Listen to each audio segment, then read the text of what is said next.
Greetings, Subtle Soldiers. In this video, I'm going to be showing you a simple masking technique. Basically, I guess you can call it overwriting a previous picture with another picture. A simple technique used in stop motion, but I'm too much of an idiot to realize that until now. So what we're going to do is, as you can see, I've already kind of got started there.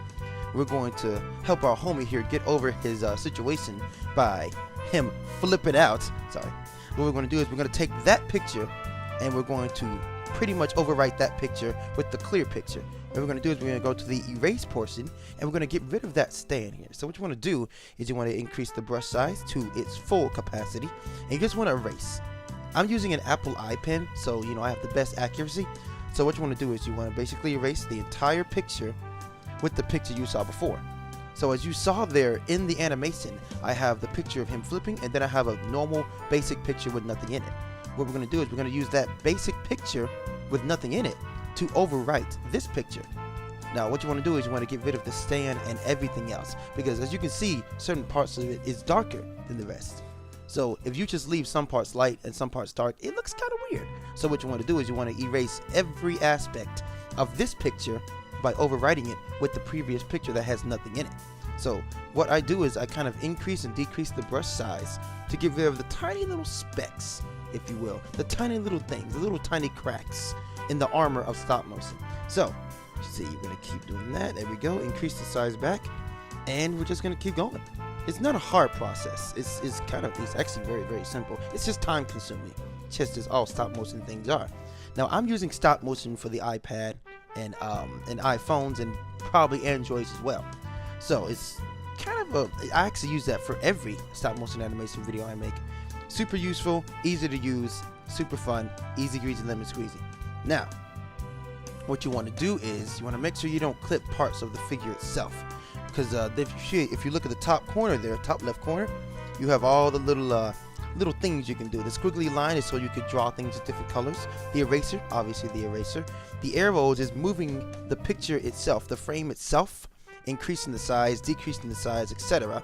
Then if you look towards the right corner, you have the left and you've got the right. The left is basically undo the action you just did, and then right is the redo the action you just did.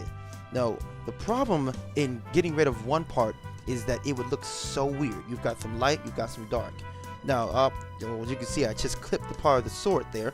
So what you want to do is you want to make sure that you do not clip part of the sword, because it looks kind of weird. You got like half a sword, someone just took a chunk out of it, just delicious sword piece. So what you want to do is you want to hit that back button a couple times there. Now be careful. The only thing it undoes, not even a word, what it does, it gets rid of the previous action last time you picked up the pen. So what you want to do is you want to pick up your pen periodically, or whatever item you're going to use to, you know, if you're using your finger, pick it up every now and then. Because if you did all this erasing just to figure out that by pressing the button once you undo it all, that would suck. So make sure when you erase, you pick up your pen or your finger or whatever you use periodically, just to ensure that you undo one thing instead of everything. So we want to decrease the size of the brush, if you will. And we want to get the tiny little minute details. You want to get in between the arms. You want to get the tiny little cracks between the legs. You want to make sure that the previous picture that has this guy in it basically does not exist. You want to make sure that the previous picture is what you see, and you only have homie over here doing his flips, flipping out and making it look all good. And we are done. Look at that. The stand is completely and utterly erased, and now the only thing that's there is our homie doing the flip. As you can see, the stand is completely gone, and basically that picture has been overwritten by the picture that has nothing in it. A simple masking technique, erasing, etc., etc. I went ahead and took care of the rest of them, because who wants to see that boring crap, am I right? So what we have here now is our homie doing his flip. Oh, look at that, looking good, my man. He is flipping out, if you say. Anyway, what we're going to do now is we're going to get rid of all these basic normal pictures that we use to overwrite the pictures with the stand inside of it. There we go, simple technique, and just going to get rid of those there. As you can see, we're working with about maybe 37, 35, 37 frames.